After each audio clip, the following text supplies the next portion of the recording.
ইসরা এটা যে সংগঠিত হয়েছে এটা সূরা বনী ইসরাইলের 1 নম্বর আয়াত দ্বারা প্রমাণিত। যদি রাসূলের এই ইসরা সম্পর্কে বাইতুল্লাহ অর্থাৎ কাবা ঘর থেকে নিয়ে শুরু করে বাইতুল মুকাদ্দাস তথা ফিলিস্তিন আল আকসা এই পর্যন্ত যে ভ্রমণ করেছেন এটাকে বলা হয় ইসরা। এটাকে যদি কেউ অস্বীকার করে অর্থাৎ কোরআনের একটা আয়াতকে অস্বীকার করা হবে, আর কোরআনের একটা আয়াত অস্বীকার করার কারণে সে কি মুসলমান থাকবে না কাফের হয়ে যাবে? কাফের হয়ে যাবে। এবং যেটা উরুজ বলা হয় অর্থাৎ মেরাজ অর্থাৎ ঊর্ধ্বগমন, রাত্রিতে আল্লাহর রসুল পৃথিবী থেকে আসমানে গিয়েছে, অসংখ্য হাদিস দ্বারা এটা সাহাবাই কেরামের দ্বারা প্রমাণিত। এই হাদিসগুলো রসুলের মেরাজ যদি কেউ অস্বীকার করে, রাত্রে যে 7 আসমান পাড়ি দিয়ে আল্লাহর সঙ্গে দেখা করেছেন এটাকে যদি কেউ অস্বীকার করে তাহলে সেও হাদিস অস্বীকার করার কারণে কাফের হয়ে যাবে। এজন্য দুইটাই বিশ্বাস করতে হবে, ইসরা এটাও বিশ্বাস করতে হবে, মেরাজ এটাও বিশ্বাস করতে হবে। আলহামদুলিল্লাহি রাব্বিল মাশরিকাইনি ওয়া রাব্বিল মাগরিবাইন الذي خلق كل شيء زوجين وأوجب علينا للإحسان اليقين ونشهد أن لا إله إلا الله وحده لا شريك له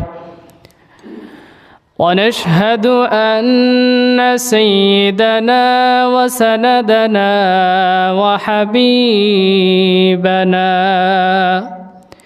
وحبيب ربنا محمدا عبد الله ورسوله الذي أرسله بالحق بشيرا ونذيرا أما بعد فأعوذ بالله من الشيطان الرجيم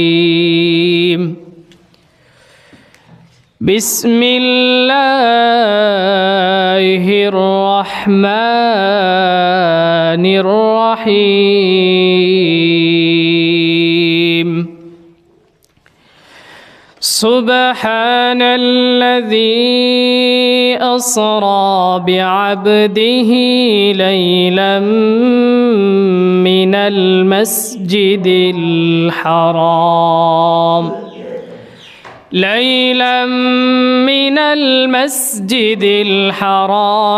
إلى المسجد الأقصى الذي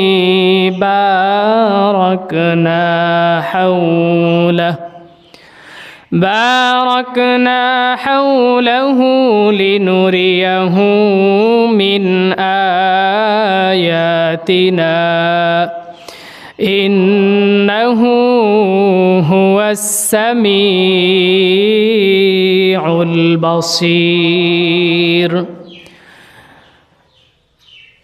وقال رسول الله صلى الله عليه وسلم فقيح واحد أشد على الشيطان من 1000 عابد أو كما قال النبي عليه الصلاة والسلام إن الله وملائكته يصلون على النبي يا أيها الذين آمنوا صلوا عليه وسلموا تسليما। সকলে দুরূদ ইব্রাহিম পড়ি। اللهم صل على محمد وعلى آل محمد كما صليت على إبراهيم وعلى آل إبراهيم إنك حميد مجيد আলহামদুলিল্লাহ, শুকরিয়া আদায় করে নিচ্ছি সেই মহান মনিবের দরবারে যে রব্বুল আলামিন আমাদেরকে জুমার দিনে, অতি মূল্যবান একটি দিনে, আল্লাহর ঘর মসজিদের মধ্যে, পৃথিবীর মধ্যে সর্বশ্রেষ্ঠ স্থান, আসার বসার, কিছু কথা বলা এবং শোনার তৌফিক দান করতেছেন, করবেন। সেই মহান মনিবের দরবারে দিল থেকে কালিমাতুশ শুকরিয়া আদায় করি, জোরে সরে আলহামদুলিল্লাহ। আল্লাহ রাব্বুল আলামিন তাকে রাত্রে ভ্রমণ করেছিলেন এই পৃথিবীর সর্বশ্রেষ্ঠ স্থানগুলোতে, যার নাম হলো ইসরা। আর একটি হলো বাইতুল মুকাদ্দাস থেকে আল্লাহ রাব্বুল আলামিন সেই ফিলিস্তিন থেকে সরাসরি আল্লাহর দিদারের জন্য তার রাসূলকে নিয়ে গিয়েছিলেন সেই সপ্তম আসমানে। এই একটি রাত্রে দুইটি অলৌকিক ঘটনা আল্লাহ রাব্বুল আলামিন তার হাবিবের সঙ্গে ঘটিয়েছিলেন, যার একটি হলো ইসরা আর একটি হলো মেরাজ, অর্থাৎ ওরজ। ওরজ শব্দের অর্থ হলো ঊর্ধ্বগমন, অর্থাৎ রাত্রিতে ঊর্ধ্বগমন করেছিলেন জমিন থেকে আসমানে। কে করেছিলেন? আল্লাহর রাসূল সাল্লাল্লাহু আলাইহি ওয়াসাল্লাম। এই ইসরা, এটা যে সংগঠিত হয়েছে, এটা সূরা বনী ইসরাঈলের 1 নম্বর আয়াত দ্বারা প্রমাণিত। যদি রাসূলের এই ইসরা সম্পর্কে বাইতুল্লাহ অর্থাৎ কাবা ঘর থেকে নিয়ে শুরু করে বাইতুল মুকাদ্দাস তথা ফিলিস্তিন আল আকসা এই পর্যন্ত যে ভ্রমণ করেছেন, এটাকে বলা হয় ইসরা। এটাকে যদি কেউ অস্বীকার করে, অর্থাৎ কোরআনের একটা আয়াতকে অস্বীকার করা হবে। আর কোরআনের একটা আয়াত অস্বীকার করার কারণে সে কি মুসলমান থাকবে না কাফের হয়ে যাবে? কাফের হয়ে যাবে। এবং যেটা উরুজ বলা হয় অর্থাৎ মেরাজ, অর্থাৎ ঊর্ধ্বগমন, রাত্রিতে আল্লাহর রাসূল পৃথিবী থেকে আসমানে গিয়েছে। অসংখ্য হাদিস দ্বারা এটা সাহাবায়ে কেরামের দ্বারা প্রমাণিত। এই হাদিসগুলো রাসূলের মেরাজ যদি কেউ অস্বীকার করে, রাত্রে যে 7 আসমান পাড়ি দিয়ে আল্লাহর সঙ্গে দেখা করেছেন, এটাকে যদি কেউ অস্বীকার করে, তাহলে সেও হাদিস অস্বীকার করার কারণে কাফের হয়ে যাবে। এজন্য দুইটাই বিশ্বাস করতে হবে, ইসরা এটাও বিশ্বাস করতে হবে, মেরাজ এটাও বিশ্বাস করতে হবে। আবার অনেকে বলে রাসূল সাল্লাল্লাহু আলাইহি ওয়াসাল্লামের এই মেরাজ স্বপ্ন যুগে হয়েছে, বলে না? বলে। কিন্তু এটা আমার দৃষ্টি থেকে আমি এটা বিশ্বাস করি না। কারণ হলো আল্লাহর রাসূল সাল্লাল্লাহু আলাইহি ওয়াসাল্লাম যখন মেরাজ শেষ করে এসে পৃথিবীতে আবু জাহেল যে কাফেররা ছিল তাদের কাছে যখন মেরাজ সম্পর্কে বর্ণনা করলেন, তারা তামাশা শুরু করলেন আল্লাহর রাসূলের সঙ্গে, বললেন এ পুরোই পাগল হয়ে গেছে। কারণ হলো কোনো ব্যক্তি, আমি যদি আপনাদের কাছে বলি যে আমি আজকে রাত্রে আমেরিকা গেছি, প্রেসিডেন্টের সাথে দেখা করছি, সাক্ষাৎ করছি, খাবার খাইছি, এগুলো স্বপ্নে দেখছি, এগুলো যদি আপনাদের কাছে বলি আপনারা কোনো ধরনের রিয়াক্ট করবেন না, রাখবেন না। কারণ হলো স্বপ্নে মানুষ যে কোনো কিছুই দেখতে পারে। আপনি শুয়ে শুয়ে দেখতেছেন আপনি ডক্টর ইউনূসের সাথে বসে খানা খাচ্ছেন, এটা আপনি স্বপ্নে দেখতেই পারেন, কোনো অসুবিধা নাই। কিন্তু বাস্তব যখন বলবো তখন আপনারা রেগে যাবেন। তা এটা কাফেরদের এই রেগে যাওয়ার কারণে বোঝা যায় যে আল্লাহর রাসূলের মেরাজ সত্য ছিল। কারণ যদি স্বপ্নের কথা আল্লাহর রাসূল বলতো তাহলে কেউই রেগে যাইতো না, যেহেতু সে বাস্তব বলেছে এই কারণে সবাই রেগে গেছে। আর রেগে যাওয়ার কারণ বোঝা গেল আল্লাহর রাসূলের মেরাজ সশরীরই হয়েছে, স্বপ্নযুগে হয় নাই।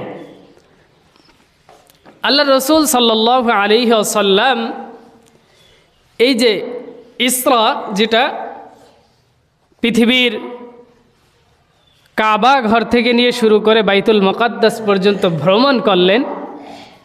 আল্লাহ রাব্বুল আলামিন সূরা বানী ইসরাইলের 1 নম্বর আয়াতে বলে দিয়েছেন এই সম্পর্কে। আল্লাহ তাআলা বলতেছেন, সুবহানাল্লাযী আসরা বিআবদিহি লাইলাম মিনাল মাসজিদিল হারামি ইলাল মাসজিদিল আকসা الذي باركنا حوله لنريه من آياتنا إنه هو السميع البصير। আল্লাহ রাব্বুল আলামিন বলতেছেন, পবিত্র সেই সত্তা যিনি নিজ বান্দাকে রাতারাতি মসজিদুল হারাম থেকে তথা মক্কা থেকে মসজিদুল আকসা তথা ফিলিস্তিন বাইতুল মুকাদ্দাস পর্যন্ত ভ্রমণ করিয়েছিলেন না, এক রাত্রে ভ্রমণ করিয়েছিলেন। তিনি সেই সত্তা এবং বিভিন্ন নিদর্শন তিনি আল্লাহর রাসূলকে দেখিয়েছিলেন। সুবহানাল্লাহ এই শব্দটা আমরা কখন বলি? যখন কোনো আশ্চর্যজনক ঘটনা ঘটে তখন আমরা কি বলি? সুবহানাল্লাহ, তাই না? এমন একটা আশ্চর্যজনক ঘটনা যেটা আমাদের দেখলেও বিশ্বাস হচ্ছে না, শুনলেও বিশ্বাস হচ্ছে না, ওই সময় আমরা বলি কি? সুবহানাল্লাহ, যে এটা কীভাবে সম্ভব, তাই না? যেরকম আল্লাহ রাব্বুল আলামিন আল্লাহ তাআলা কোরআনুল কারীমে অসংখ্য ঘটনা বলেছেন যেগুলো বিজ্ঞানের থিওরিতে ধরে না। যেরকম সমুদ্রের মধ্যে এই যে আমাদের পদ্মা নদীতে একটা ব্রিজ করেছে না, সামান্য একটা ব্রিজ করতে গিয়ে বাংলাদেশ দেউলিয়া হয়ে গেছে। কিন্তু আল্লাহ রাব্বুল আলামিন মূসা আলাইহিস সালামের মাধ্যমে সমুদ্রের মধ্যে 12টি রাস্তা তৈরি করে দিয়েছিলেন না? দিয়েছিলেন। এবং ওই রাস্তা থেকে বের করে নিয়ে আল্লাহ রাব্বুল আলামিন আবার ওই রাস্তা ভেঙে দিয়ে ফেরাউনের জাতিকে ডুবিয়ে দিয়েছিলেন না? এটা আমাদের স্বাভাবিক মাথায় কীরকম যেন ধরে না, যেটা কিভাবে সম্ভব এই সাগরের মধ্যে এটা তৈরি করে দিয়েছেন। কিন্তু কে দিয়েছিলেন? আল্লাহ। এই সব আশ্চর্য ঘটনা শুনলে সুবহানাল্লাহ বলতে হয়, আমরা বলে উঠি। এরপরে আল্লাহ রাব্বুল আলামিন ইব্রাহিম আলাইহিস সালাম তার 83 বছর তার জীবনের যত বয়স পেয়েছে, এই বয়সের মধ্যে যখন মুরব্বী হয়ে গিয়েছিলেন, তিনি তার নাতিদের সাথে গল্প করেছেন যে সারা জীবনের মধ্যে আমার ওই সময়টুকু সব থেকে আনন্দ কেটেছিল যেই সময়টুকু আমি নমরুতের আগুনের মধ্যে ছিলাম। সুবহানাল্লাহ বলতে মন চায় না? ওই সময়টুকু সব থেকে আনন্দ ছিল যেই সময়টুকু নমরুতের আগুনে ছিল। আল্লাহ রাব্বুল আলামিন কোরআনের মধ্যেই বর্ণনা দিয়েছেন। আল্লাহ রাব্বুল আলামিন একজন নবীকে মাছের পেটে রেখেছিলেন, নাম কি বলেন তো? ইউনুস নবী। কি নবী? ইউনুস নবী। 3টি অন্ধকারের মধ্যে ছিল, কিন্তু তারপরও সে কি 1 দিন নয় 2 দিন নয় 40 দিন পর্যন্ত মাছের পেটের মধ্যে ছিল। কিন্তু সে কি কোনো কষ্ট অনুভব করে নাই? আল্লাহ রাব্বুল আলামিন তাকে ওখান থেকে উদ্ধার করেছেন। এই যে আশ্চর্যজাত ঘটনা আল্লাহ রাব্বুল আলামিন কোরআনের মধ্যে বর্ণনা করেছেন, মজার কথা হলো যে কোথাও আল্লাহ রাব্বুল আলামিন নিজে সুবহানাল্লাহ বলে নাই, কিন্তু আল্লাহ রাব্বুল আলামিন তার নবীর আশ্চর্যজনক ঘটনা অর্থাৎ ইসরা সম্পর্কে যখন বর্ণনা করলেন যে তিনি বাইতুল্লাহ থেকে আল আকসা পর্যন্ত ভ্রমণ করেছেন, এই কথাটা আল্লাহ রাব্বুল আলামিন কোরআনে বলার শুরুতেই বলে দিয়েছেন সুবহানাল্লাহ, সুবহানাল্লাযী আসরা বিআবদিহি। সুবহানাল্লাহ আল্লাহ রাব্বুল আলামিন নিজেই বলে উঠছেন। অর্থাৎ আল্লাহ রাব্বুল আলামিন কোরআনে যত আশ্চর্যজনক ঘটনা বর্ণনা করেছেন, সব থেকে আল্লাহ রাব্বুল আলামিনের কাছে মনে হয়েছে আল্লাহর রাসূলের এই ঘটনাই আশ্চর্যজনক। এর থেকে আশ্চর্যজনক কোনো ঘটনা আর নাই। কারণ আমরা যদি কেউ বলি যে আমি এক রাত্রে আমেরিকা সফর করে আবার বাংলাদেশে চলে আসছি, এখন আপনাদের সাথে ফজরের নামাজ পড়তেছি, এশার নামাজ আপনাদের সাথে জামাতে পড়ে গেছি, আবার এসে ফজর পড়তেছি, মাঝখানে আমেরিকা সফর করে আসছি, ঘোরাফেরা করছে, আপনারা কেউ বিশ্বাস করবেন না। তাহলে এটা একটা আশ্চর্যজনক ঘটনা না যে আল্লাহর রাসূল এত জায়গা ঘুরেছে পৃথিবীর মধ্যে, আবার 7 আসমান পাড়ি দিয়ে আল্লাহর সঙ্গে দেখা করে আসছে। এজন্য আল্লাহ রাব্বুল আলামিন এই আয়াতটার শুরুতে কি বলেছেন? সুবহানাল্লাহ বলেছেন। অর্থাৎ আশ্চর্যজনক ঘটনা যখন আমরা শুনবো কি বলবো? সুবহানাল্লাহ বলবো। এই মেরাজের মতো আশ্চর্যজনক ঘটনার 2টি কারণ আছে। কয়টা কারণ? দুইটি কারণ আছে। আল্লাহর নবী দাওয়াত দিতে দিতে দিতে তিনি আপসেট হয়ে পড়লেন, তিনি পেরেশানি হয়ে পড়লেন, ক্লান্ত হয়ে পড়লেন। কি হয়ে পড়লেন? ক্লান্ত হয়ে পড়লেন, যে তার দাওয়াত মক্কাবাসী গ্রহণ করতেছে না, কেউ তার দাওয়াত কি করতেছে না, গ্রহণ করতেছে না। তিনি ক্লান্ত হয়ে পড়লেন, কি করবে? আপনি দেখবেন আপনার হাত কেটে গেছে, কি কেটে গেছে? হাত, অথবা শরীরের যে কোনো একটা অঙ্গ আপনার কেটে গেছে, আপনি ওই কাটার ব্যথা নিয়ে কিন্তু আপনার ব্যবসা করতে পারবেন, চাকরি করতে পারবেন, যে কোনো কাজ আপনি করতে পারবেন। কিন্তু আপনার মনে যদি আঘাত লাগে, ওই মনের আঘাত দিয়ে আপনি কোনো কাজেই শান্তি পাবেন না। পাবেন? আল্লাহ রাসূলের কিন্তু শরীরের কোনো জায়গা কেটে যায় নাই। কোথায় ব্যথা লাগছে? মনে ব্যথা লাগছে, মনে। তিনি দীর্ঘদিন ধরে দাওয়াত দিচ্ছেন, কিন্তু কেউ তার দাওয়াত কি করে না, গ্রহণ করে না। তার মনে প্রচণ্ড আঘাত লেগেছেন। আল্লাহ রাব্বুল আলামিন চিন্তা করলেন তার হাবিবকে জবান দিয়ে কোনো ধরনের কথা না বলে সরাসরি তাকে কাজের মাধ্যমে আমি একটা মনের শান্তি দিয়ে দিই, যার দ্বারা সে মনের মধ্যে আবার স্বচ্ছতা ফিরে পায়, আবার তার কাজের মধ্যে মনোযোগ দিতে পারে। আমাদের পৃথিবীর মধ্যে আমরা যদি কেউ মনে ব্যথা পাই, যদি সায়েন্টিফিকের তাদের কাছে যদি আমরা যাই, ডাক্তারের কাছে যদি আমরা পরামর্শ নিতে চাই, তাহলে তারা আমাদেরকে বলবে আপনারা সফর করে আসেন, ঘুরে ফিরে আসেন, মানুষের মধ্যে থাকেন, তাহলে আপনাদের মনটা সচ্ছল হয়ে যাবে। কুয়াকাটা যান, আপনারা সিলেট যান, আপনারা কক্সবাজার যান, বিভিন্ন জায়গা যান, যাই ঘুরে আসেন, অথবা টাকা পয়সা থাকলে সিঙ্গাপুর চলে যান, বিভিন্ন রাষ্ট্রে যে ঘুরে আসেন, মনটা যেতে ভালো হয়। কিন্তু আল্লাহর রসুলের মর্যাদা তো আকাশচম্বী মর্যাদা, তাই না? তাকে তো আল্লাহ রাব্বুল আলামিন ছোটোখাটো জায়গায় ঘুরাইতে পারে না, পারে? আল্লাহ রাব্বুল আলামিন সরাসরি তার সঙ্গে দিদারের ব্যবস্থা করে দিলেন। এই হলো এক নম্বর কারণ, মিরাজের প্রধান। এই যে আল্লাহর রসুলের সঙ্গে যে মেরাজের যে প্রধান কারণ, তার এক নম্বর কারণ হলো আল্লাহর রসুল ব্যথিত হয়েছেন, এই জন্য আল্লাহ রাব্বুল আলামিন তাকে একটা শিক্ষা সফরের ব্যবস্থা করে দিয়েছেন, একটা ঘোরার ব্যবস্থা করে দিয়েছেন। দুই নম্বর কারণ হলো আল্লাহর রসুল সাল্লাল্লাহু আলাইহি ওয়াসাল্লাম তিনি তো শেষ নবী, তার উম্মতের কাছে জান্নাত জাহান্নাম সম্পর্কে বর্ণনা দিতে হবে না? উম্মাত তার কাছে জানতে চাইবে যে জান্নাত কেমন, জাহান্নাম কেমন, দেখতে কেমন, তার মধ্যে কি নাজ নেয়ামত আছে, কেমন কি অবস্থা। তা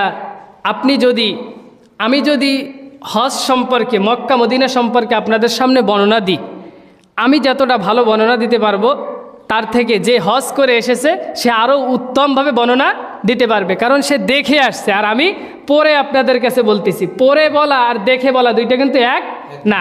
এজন্য আল্লাহ রাব্বুল আলামিন বললেন যে আপনার শুনে শুনে বর্ণনা দেওয়ার দরকার নাই, সরাসরি জান্নাত জাহান্নাম দেখার জন্য আমি আপনার জন্য ব্যবস্থা করে দিলাম। সুবহানাল্লাহ। এই দুইটা কারণে আল্লাহ রাব্বুল আলামিন তাকে, আল্লাহর রাসূলকে তার সঙ্গে দিদারের ব্যবস্থা করে দিলেন, মেরাজের ব্যবস্থা করে দিলেন। এবং মেরাজের যে সূচনা হয়, এই সূচনার যে কারণগুলো আছে, তার এক নম্বর কারণ হলো আল্লাহর হাবিব সাল্লাল্লাহু আলাইহি ওয়াসাল্লাম মক্কার জমিনে দাওয়াত দিতে দিতে তিনি ক্লান্ত হয়ে পড়লেন। কি হয়ে পড়লেন? ক্লান্ত হয়ে পড়লেন। যখন দাওয়াত দিতেছিলেন, শুরুর লগ্নে কাফেররা তাকে বাধা দিতেছিল। ইতিমধ্যে তার সামনে ঢাল হিসেবে দাঁড়িয়ে গেলেন আবু তালেব, তার চাচা আবু তালেব তার সামনে কি হয়ে পড়লেন? ঢাল হিসাবে দাঁড়িয়ে পড়লেন। নবীজির চাচা বলেছিলেন, আমাদের কারো স্ত্রীকে যদি বিধবা করতে চাও, তাহলে তোমরা মুহাম্মাদের দিকে আর চোখে তাকিও। যদি কারো সন্তানকে তোমরা হারাতে চাও, তাহলে মুহাম্মাদের দিকে আর চোখে তাকিও। যদি কারো স্বামীকে তোমরা হারাতে চাও, তাহলে মুহাম্মাদের দিকে আর চোখে তাকিও। এরকমভাবে তার চাচা আবু তালেব মুহাম্মাদের সামনে, আমাদের নবীর সামনে ঢাল হিসাবে দাঁড়িয়ে পড়লেন। মুহাম্মদ সাল্লাল্লাহু আলাইহি ওয়াসাল্লাম দাওয়াত দিতে লাগলেন। মক্কার কাফেররা কোনো ধরনের অত্যাচার করতে পারে না, কোনো ধরনের জুলুম করতে পারে না, কারণ তার চাচা তার সামনে আছেন সব অবস্থায় তাকে ট্যাকেল দিতেছেন। কিন্তু দাওয়াত দিতে দিতে যখন 10টি বছর পের হয়ে গেল, আমুল হুজনের বছর অর্থাৎ দুঃখের বছর যখন চলে আসলো, 10 বছর পরে তার চাচা আবু তালেব পৃথিবী থেকে বিদায় নিয়ে চলে গেলেন, ইন্তেকাল করলেন। আল্লাহর রাসূল দাওয়াত দিতে দিতে যখন 10টি বছর পেরিয়ে গেল, চাচা আবু তালেব তাকে সব সময় পাহারা দিতেন, সব সময় ট্যাকেল দিতেন, তার সামনে ঢাল হিসেবে দাঁড়িয়ে থাকতেন। কিন্তু 10 বছর পরে তার চাচা আবু তালেব দুনিয়া থেকে চলে গেলেন। চলে যাওয়ার পরে নবীজি মনে হচ্ছে আকাশে উড়ন্ত পাখির একটা ডানা ছিঁড়ে পড়েছে। নবীজি এতটা অসহায় হয়ে পড়লেন। তখন তার সামনে আবার ঢাল হিসাবে দাঁড়িয়ে গেলেন তার বিবি আম্মাজান হযরতে খাদিজাতুল কুবরা রাদিয়াল্লাহু তাআলা আনহা। তার সামনে ঢাল হিসাবে দাঁড়িয়ে পড়লেন। হযরতে আম্মাজান হযরতে খাদিজা রাদিয়াল্লাহু তাআলা আনহা বলতেছেন, ওগো নবী, দাওয়াত দেওয়ার জন্য আপনার কোনো পেরেশানি নাই, আপনার উম্মতের মাঝে দাওয়াত দেওয়ার জন্য আপনার কোনো ভয় নাই। আমার যত ধন সম্পদ আছে, আমার যত ক্ষমতা আছে, সব কিছু ইসলামের জন্য, দাওয়াতের জন্য আমি উৎসর্গ করে দিলাম।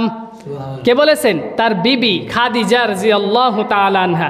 তখন তিনি যখন এই কথা বললেন, মক্কার কাফেররা আর সাহস পেল না নবীর দিকে আগাতে, কারণ তিনি একজন মক্কার সম্ভ্রান্ত মহিলা ছিলেন, তার অনেক টাকা পয়সা ছিল, অনেক খ্যাতি ছিল। তার সামনে কাফেররা সহজে কথা বলতে সাহস পাইত না। যেহেতু সে নবীজির সামনে দাঁড়িয়ে গেলেন, নবীজিকে আর কেউ কোনো ধরনের আঘাত করতে পারল না। কিন্তু কয়েক মাস যাওয়ার ব্যবধানের মধ্যেই ওই বছরই আম্মাজান হযরতে খাদিজাতুল কুবরা রাদিয়াল্লাহু তাআলা আনহা দুনিয়া থেকে চলে গেলেন। মৃত্যু কার হাতে? আল্লাহর হাতে। বলা যায় না কার কখন মৃত্যু চলে আসবে। প্রথম মারা গেল চাচা আবু তালেব, এরপরে চলে গেল তার বিবি খাদিজা রাদিয়াল্লাহু তাআলা আনহা। এবার কাফেররা মাথা ঝাড়া দিয়ে উঠলেন। কাফেররা বলতেছেন, মুহাম্মদ, তুমি আর দাওয়াত দিতে পারবে না, তোমার চাচা আবু তালেবও তোমাকে ঠেকানোর মতো নাই, তোমার বিবি খাদিজাও তোমার সামনে নাই, এখন তোমাকে কে ঠেকাবে? তুমি আর মক্কার জমিনে দাওয়াত দিতে পারবে না। কাকে বললেন? আমাদের নবীকে বললেন। নবী খুব পেরেশানি হয়ে গেলেন। শুধু তাই নয়, নবীজিকে আবু তালেব যখন দুনিয়া থেকে চলে গেলেন এবং তার বিবি যখন দুনিয়া থেকে চলে গেলেন, তখন আবুল তালেবের ইন্তেকালের পরে তখন তাকে বাধা দেওয়া শুরু করলেন মক্কার কাফেররা, এবং আবুল আহাব বলতে লাগলেন যে, ও মুহাম্মদ, তুমি আর মক্কার জমিনে কোনো রকম দাওয়াত দিতে পারবে না। শুধু তাই নয়, তুমি ঘর থেকেও বের হতে পারবে না। কাকে বলেছেন? আমাদের নবীকে। এবং তার দুইটা কন্যা ছিল, নবীজির দুইটা কন্যা ছিল, রুকাইয়া এবং কুলসুম। এই দুই কন্যার সাথে বিবাহ হয়েছিল হলো উতবা ইবনে উতাইব, আবু লাহাবের দুই ছেলের সাথে বিয়ে হয়েছিল। বিয়ার পরে আবু লাহাব বলল যে, তোমার যে দুই কন্যা আছে তাদেরকেও আমার ঘরে রাখবো না। দুই সন্তানকে ওসিয়াত করলেন, ও সন্তানরা, তোমরা মুহাম্মাদের দুই কন্যাকে তালাক দিয়ে দাও। কি দিয়ে দাও? তালাক দিয়ে দাও। মুহাম্মাদের সাথে কোনো ধরনের সম্পর্ক আমরা রাখতে চাই না। তার দুই কন্যাকে তালাক দিয়ে দিলেন। পরে দুই কন্যার সঙ্গে বিবাহ হলো ওসমান রাদিয়াল্লাহু তাআলা আনহুর সাথে। কার সঙ্গে? ওসমান রাদিয়াল্লাহু তাআলা আনহুর সঙ্গে। এখানে একটা শিক্ষা আছে, যেটা হলো মুসলমানরা ইসলামের পথে থাকতে গেলে অনেক সময় অনেক ধরনের ঘটনা অনেক ঘটবে, যেটা মনে হবে যে খারাপ হচ্ছে। কি হবে? মনে হবে যে এটা আমার সঙ্গে কি হচ্ছে? খারাপ হচ্ছে। আসলে খারাপ নয়। ইসলামের পথে থাকতে গিয়ে, ইসলামের পথে দাওয়াত দিতে গিয়ে অনেক সময় অনেক কিছু ছুটে যাবে। অনেক সময় সন্তান চলে যেতে পারে, অনেক সময় স্ত্রী চলে যেতে পারে, অনেক সময় ক্ষমতা চলে যেতে পারে, অনেক সময় খ্যাতি চলে যেতে পারে। কিন্তু আল্লাহ রাব্বুল আলামিন এর থেকে উত্তম কিছু আমাদেরকে পরে আবার দিবেন। যেরকম নবীজিকে দিয়েছেন তার জামাতা ওসমান রাদিয়াল্লাহু তাআলা আনহাকে। ওসমান রাদিয়াল্লাহু তাআলা আনহা কি ধনীর দিক থেকে কম ছিলেন? চেহারার দিক থেকে, সৌন্দর্যের দিক থেকে, ক্ষমতার দিক থেকে, সব দিক থেকে আলহামদুলিল্লাহ পারফেক্ট ছিলেন। এরপরে আল্লাহ রসুল সাল্লাল্লাহু আলাইহি ওয়াসাল্লাম পেরেশানিতে পড়ে গেলেন। মুহাম্মদ সাল্লাল্লাহু আলাইহি ওয়াসাল্লাম ঘরের মধ্যে দুই কন্যাকে রেখে দাওয়াত দিতে যেতে পারেন না, পেরেশানিতে রয়েছেন। হঠাৎ করে তার মাথার মধ্যে চিন্তা আসলো, আমি তো শুধু মক্কার নবী নয়, আমি তো পুরো পৃথিবীর নবী, আমি তো যে কোনো জায়গা গিয়েই দাওয়াত দিতে পারি। নবীজি মুহাম্মদ সাল্লাল্লাহু আলাইহি ওয়াসাল্লাম চিন্তা করতে করতে চিন্তা করলেন যে আমি তায়েফে গিয়ে দাওয়াত দিব। কোথায় দাওয়াত দেবে? তায়েফে। মক্কা থেকে একটু দূরে গিয়ে আমি তায়েফে দাওয়াত দেব। নবীজি মুহাম্মদ সাল্লাল্লাহু আলাইহি ওয়াসাল্লাম ওখানে শিশুবেলায় লালিত পালিত হয়েছেন হালিমাতুস সাদিয়া ঘরে। তার ঘরে তিনি কি হয়েছেন? লালিত পালিত হয়েছেন। তিনি চিন্তা করলেন, আমার শিশুবেলার যে খেলার সাথীরা আছে তারা তো এখন বড় হয়েছে, তাদের কাছে গিয়ে আমি দাওয়াত দিয়ে দেখি, হয়তো তারা আমার দাওয়াতকে গ্রহণ করতে পারে। হযরতে মুহাম্মদুর রাসূলুল্লাহ সাল্লাল্লাহু আলাইহি ওয়াসাল্লাম ওই সময় তায়েফের ময়দানে চলে গেলেন। তায়েফের ময়দানে যাওয়ার পরে তিনি তায়েফের 3জন গোত্র প্রধান, বড় বড় 3জন গোত্র প্রধানকে দাওয়াত দেওয়ার জন্য ডাকলেন যে তোমরা আসো আমার কাছে।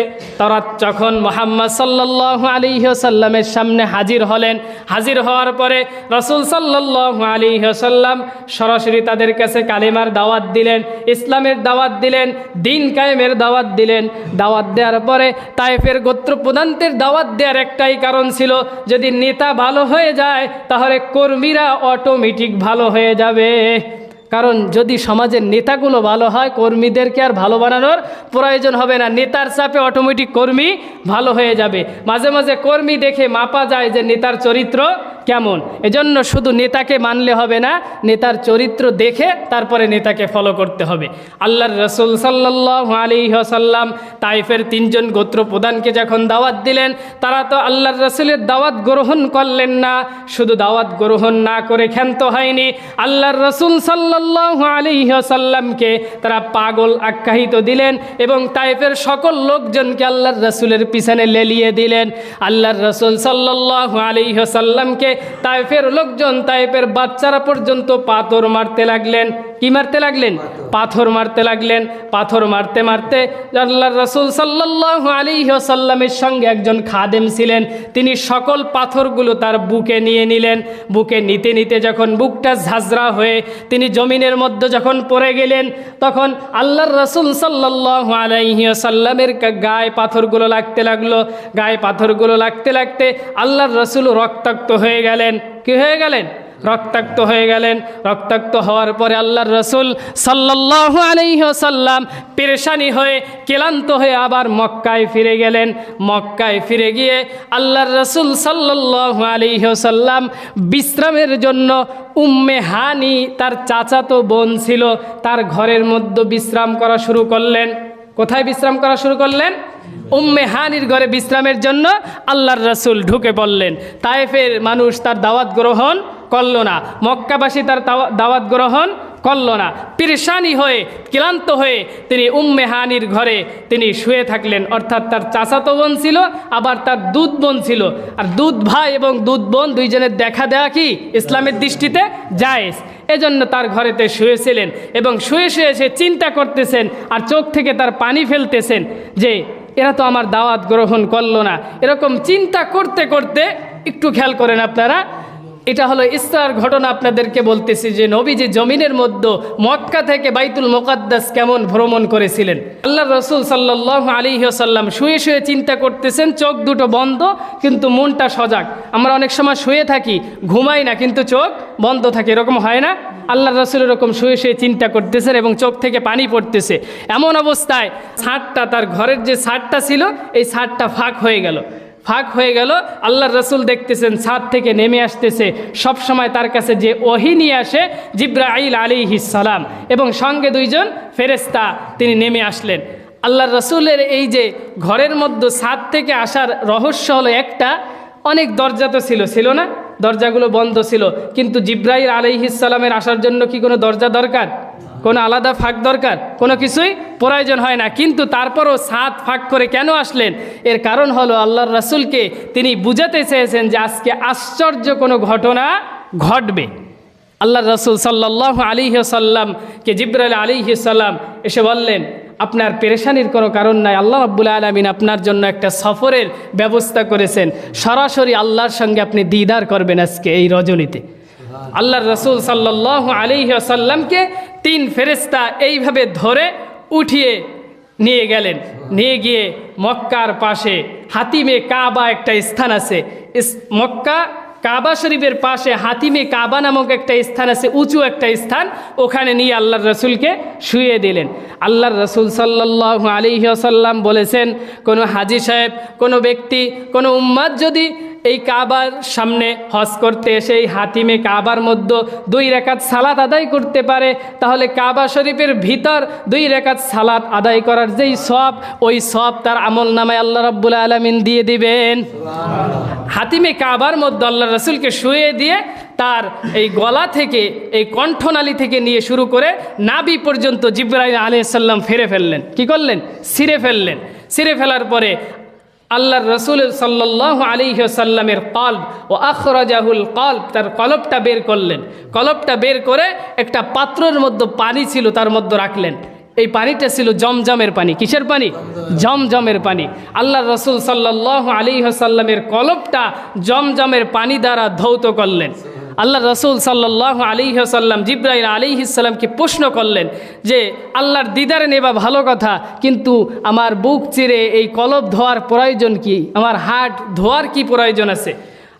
জিবরাইল আলাইহিস সালাম তার জবাবে উত্তর দিলেন যে মুসা আলাইহিস সালাম আল্লাহর সঙ্গে সবসময় তুর পাহাড়ে দাঁড়িয়ে দাঁড়িয়ে কথা বলতেন, কিন্তু সে খুব আল্লাহর সঙ্গে দেখা করার জন্য পিড়াপিড়ি করতেন, খুব জোরাজোরি করতেন। আল্লাহ তাআলা বলতেন যে মুসা, তুমি আমার সঙ্গে দেখা করতে পারবে না, কারণ আমার নূরের তাজাল্লি তুমি সহ্য করতে পারবে না। তারপর মুসা আলাইহিস সালাম অনেক জেদ ধরতো।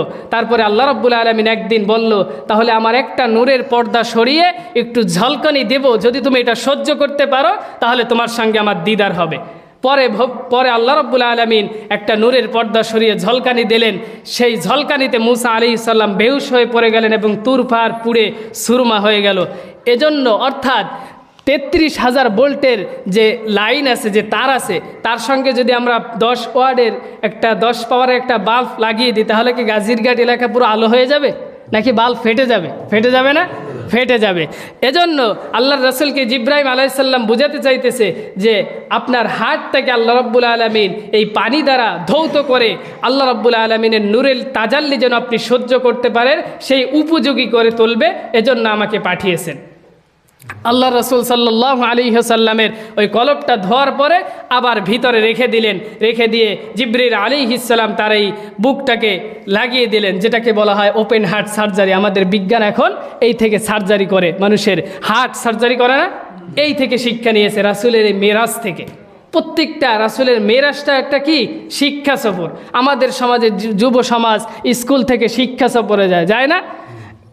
যুবক যুবতী পার্কে গিয়ে শিক্ষা সফর করে, কুয়াকাটা গিয়ে শিক্ষা সফর করে, ওখানে যায় কি সুরামস্ক করে নাকি? হ্যাঁ, সুরামস্ক করে, 2 রাকাত সালাত আদায় করে? কিছুই করে না। ওখানে গিয়ে তারা সব অবৈধ কাজগুলো করে। এই ধরনের শিক্ষা সফর করে কোনো লাভ নাই। শিক্ষা সফর করলে শুধু আল্লাহর রাসূলের দেখানো মতো শিক্ষা সফর করতে হবে। আমাদের বাংলার জমিনে পৃথিবীতে একটা শিক্ষা সফরই এখন শুধু আছে, সেটা হলো তাবলিগ জামাতের একটা শিক্ষা সফর। তাবলিগ জামাতের শিক্ষা সফরটা এমন, মতবিরোধ থাকতে পারে, কিন্তু এই শিক্ষা সফরে যদি আপনি যান, এখানে গিয়ে আপনি উজু শিখতে পারবেন, আপনার মাথায় টুপি পরানো কিভাবে হবে এটা শিখতে পারবেন, পাগড়ি পরা শিখতে পারবেন, সালাত পড়া শিখতে পারবেন, এই কোরআন আপনি পড়া শিখতে পারবেন, হাদিস জানতে পারবেন, বিভিন্ন মাসলা মাসাইল জানতে পারবেন। ওখানে গিয়ে খারাপ কিছু জানা হয় না, সব ভালো কিছু জানা হয়। এজন্যই তাবলিগ জামাতের শিক্ষা সফরটা ভালো। এছাড়া কোনো শিক্ষা সফর বাংলার জমিনে আর নাই। অন্য সবগুলো ফালতু শিক্ষা সফর, বাস্তবে কোনো শিক্ষা সফর নয়। আল্লাহ রাসূল সাল্লাল্লাহু আলাইহি ওয়াসাল্লামকে, তার হৃদয়কে, হাড়টাকে জোড়া দিয়ে দিয়ে, তার চামড়াটাকে জোড়া দিয়ে আল্লাহ রসুল সাল্লাল্লাহু আলাইহি ওয়াসাল্লামের সামনে একটা গাড়ি এসে, যানবাহন এসে দাঁড়ালো। জিবরাইল আলাইহিস সালাম বললেন, রাসূলুল্লাহ আপনি ওঠেন এই গাড়িতে। তখন আল্লাহ রসুল সাল্লাল্লাহু আলাইহি ওয়াসাল্লাম বললেন, এটার নাম কি? জিবরাইল আলাইহিস সালাম বললেন, এটার নাম হলো বোরাক। কি নাম? বোরাক। বললেন, এটা কেমন চলে? বলে, এটা বিদ্যুতের গতিতে চলে। কিসের গতিতে? বিদ্যুতের গতিতে চলে। তখন আল্লাহ রাসূল সাল্লাল্লাহু আলাইহি ওয়াসাল্লাম বললেন, কেমন বিদ্যুতের গতি? বলল, একটা সেকেন্ডে 1,86,000 মাইল গতিতে এই বোরাকটা চলে। শুধু তাই নয়, বললেন তাহলে এটা কিভাবে পা ফেলায়? বোরাকের কিছু আকৃতি বলি। বোরাকের মানুষের মতো হাত ছিল, পা ছিল এবং সুন্দর একটা চেহারা ছিল। আল্লাহ রাসূলকে জিবরাইল আলাইহিস সালাম বললেন, তার চোখের দৃষ্টি যত দূর গিয়ে পড়ে, তার পা একটা পা তিনি তত দূর গিয়ে ফালায়। কে ফালায়? বোরাক। এই যানবাহনটা ফালায়। তখন আল্লাহর রাসূলকে বললেন, আপনি বোরাকের পিঠে ওঠেন। বোরাকের পিঠে উঠলেন। ওঠার পরে খুব সংক্ষিপ্তভাবে বলতেছি, যেহেতু সময় আমাদের খুবই অল্প। মক্কা থেকে সফর করে প্রথম গিয়ে দাঁড়ালেন মদিনায়। কোথায় গিয়ে দাঁড়ালেন? মদিনায় গিয়ে দাঁড়ালেন। যেটার নাম ছিল ইয়াসরিফ। কি নাম ছিল? ইয়াসরিফ। আল্লাহ রসুল সাল্লাল্লাহু আলাইহি ওয়াসাল্লামকে জিবরাইল আলাইহিস সালাম বললেন, ইয়া রাসূলুল্লাহ আপনি নামেন। বললেন কেন? বলতেছেন এখানে আপনি কয়েক মাসের কয়েক বছরের ব্যবধানের মধ্যেই আপনি মক্কা থেকে হিজরত করে এই মদিনায় আসবেন। এখন আল্লাহ রসুল সব কিছু দেখলেন, দেখার পরে 2 রাকাত শুকরানা নামাজ আদায় করলেন। কয় রাকাত? 2 রাকাত শুকরানা নামাজ আদায় করে আবার বোরাকের পিঠে উঠলেন। ওঠার পরে আল্লাহর রসুলকে নিয়ে গেল তুর পাহাড়ের কাছে। কোথায়? তুর পাহাড়ের কাছে। আল্লাহ রসুল প্রশ্ন করলেন, জিব্রাইল এটা কোথায়? জিব্রাইল বলল, এটা হলো তুর পাহাড়, যেখানে মুসা আলাইহিস সালাম দাঁড়িয়ে দাঁড়িয়ে আল্লাহর সঙ্গে কথা বলতেন। এটা আপনি একটু ধরে দেখেন, এটা পাউডারের মতো হয়ে গেছে একদম আল্লাহর নূরের তাজাল্লিতে। আল্লাহর রাসূল হাতে নিয়ে দেখলেন। জিবরাইল আলাইহিস সালাম বললেন, এটা আপনি একটু চোখে দিয়ে দেখেন, এটা চোখে দিলে সঙ্গে সঙ্গে চোখের পাওয়ার বেড়ে যাবে। আল্লাহর রাসূল সঙ্গে সঙ্গে একটু সুরমা উঠিয়ে চোখে দিলেন, দেখলেন চোখের পাওয়ার যা ছিল তার থেকে দ্বিগুণ গুণ বেড়ে গেছে। সঙ্গে সঙ্গে আল্লাহর রাসূল 2 রাকাত নামাজ আদায় করলেন, শুকরানা নামাজ। পরেই আল্লাহ রসুল সাল্লাল্লাহু আলাইহি ওয়াসাল্লাম রওনা দিলেন। আবার বোরাক গিয়ে দাঁড়ালো ইসরাইল। কোথায় দাঁড়ালো? ইসরাইলে গিয়ে পৌঁছালো, যার নাম ছিল বাইতুল হাম। কি ছিল? বাইতুল হাম, যেখানে ঈসা আলাইহিস সালাম জন্ম হয়েছিল। কি হয়েছিল? জন্ম হয়েছিল। তার পায়ের ধাক্কায় যেখান থেকে পানি উঠেছিল, যেখান থেকে সে পানি পান করেছিল, আল্লাহর রসুলকে বলা হলো, আল্লাহর রসুল ওখান থেকে 1 কোষ পানি উঠে গালে দিলেন, দেখলেন পানিটা খুবই মিষ্টি। আল্লাহর রসুল সাল্লাল্লাহু আলাইহি ওয়াসাল্লাম বলতেছেন, জিব্রাইল এখানে বলে মারিয়াম বলে এখানে দাঁড়িয়ে একটা মরা খেজুর গাছে ঝাড়া দিছিলেন এবং খেজুর পড়ছিলেন, সেই গাছটা কোথায়? জিবরাইল আলাইহিস সালাম বললেন, এই তো আপনার পাশেই সেই খেজুর গাছ। আল্লাহ রসুল বলল, খেজুর গাছে কি খেজুর আছে? বললেন, আপনি একটু তাকিয়ে দেখেন। দেখে কোনো খেজুর নাই। তখন আল্লাহর রসুলকে বললেন, আপনি একটা ঝাড়া দেন, দেখবেন এখান থেকে খেজুর পড়বে। আল্লাহ রসুল সাল্লাল্লাহু আলাইহি ওয়াসাল্লাম সঙ্গে সঙ্গে মরা খেজুর গাছে ঝাড়া দিলেন, হাজার হাজার খেজুর ওখান থেকে পড়লেন। সঙ্গে সঙ্গে আল্লাহর রসুল সাল্লাল্লাহু আলাইহি ওয়াসাল্লাম ওখান থেকে খেজুর খাইলেন এবং 2 রাকাত নফল নামাজ আদায় করলেন। কয় রাকাত? 2 রাকাত নফল নামাজ আদায় করলেন। এরপরে আল্লাহর রসুল সাল্লাল্লাহু আলাইহি ওয়াসাল্লামকে নিয়ে গেছেন মাদায়েন শহরে। কোথায়? মাদায়েন শহরে, যেটা ছিল হযরতে মুসা আলাইহিস সালামের শ্বশুর বাড়ি। কোথায়? মুসা আলাইহিস সালামের শ্বশুর বাড়ি, শুআইব আলাইহিস সালামের বাড়ি এটা। এখানে আপনি একটু ঘুরে ফিরে দেখেন, হযরতে মুহাম্মদুর রাসূলুল্লাহ সাল্লাল্লাহু আলাইহি সাল্লাম নেমে সব কিছু দেখলেন এবং এই কূপ থেকে মুসা আলাইহিস সালাম পানি উঠিয়ে তার ছাগলগুলো চড়াতেন তার শ্বশুরের। তখন তিনি এই কূপ থেকে একটু পানি উঠিয়ে গালিয়ে দিলেন। আল্লাহর রাসূল পানিটা একটু পান করলেন। পান করার পরে আবার ওখানে 2 রাকাত নফল নামাজ আদায় করলেন, শুকরানা নামাজ আদায় করে আবার আল্লাহর রাসূল সাল্লাল্লাহু আলাইহি ওয়াসাল্লাম বোরাকের পিঠে উঠে বসলেন। আল্লাহর রাসূল বোরাকের পিঠে ওঠার পরে সঙ্গে সঙ্গে বোরাক এক টান দিয়ে বাইতুল মুকাদ্দাস ফিলিস্তিনে চলে গেল। কোথায় চলে গেল? ফিলিস্তিনে চলে গেল। ফিলিস্তিনে গিয়ে যখন দাঁড়ালেন, আল্লাহর রাসূল সাল্লাল্লাহু আলাইহি ওয়াসাল্লামকে বললেন, ইয়া রাসূলুল্লাহ আপনি নামেন। রাসূল সাল্লাল্লাহু আলাইহি ওয়াসাল্লাম নামার সঙ্গে সঙ্গে আল্লাহর রাসূলকে বললেন, আপনি মসজিদের মধ্যে ঢুকুন। তখন মসজিদের মধ্যে ঢুকতেছে, আল্লাহর রাসূল বলতেছে, ও জিবরাইল তুমিও আমার সঙ্গে আসো।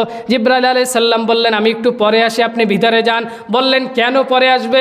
বলতেছে, বোরাকটা একটু বেঁধে আসি গাছের সঙ্গে। বলতেছে, কেন বোরাক বাঁধা লাগবে কেন? বোরাক তো জান্নাতি বোরাক, এটা তো আর কেউ চুরি করবে না, এটা তো আল্লাহ আমাকে দিয়েছে, এটা তো কেউ নেওয়ার সাহস করবে না। জিবরাইল আলাইহিস সালাম বললেন, ইয়া রাসূলুল্লাহ এটা হলো আপনার শিক্ষা সফর, এখান থেকে আপনার উম্মতরা শিক্ষা নেবে। যখন মসজিদের মধ্যে ঢুকবে, যখন তারা মসজিদের মধ্যে ঢুকবে, যখন কোনো অনুষ্ঠানে তারা যাবে, যাওয়ার সময় তাদের গাড়ি, তাদের সাইকেল, তাদের কারগুলো যেন তালা দিয়ে যায়। তারা যেন তালা দেওয়ার পরে তাওয়াক্কালতু আলাল্লাহ বলে, তালা দেওয়ার আগে যেন তাওয়াক্কালতু আলাল্লাহ বলে আল্লাহর উপর ভরসা না করে। এজন্য আমরা বোরাকটা বেঁধে যাব।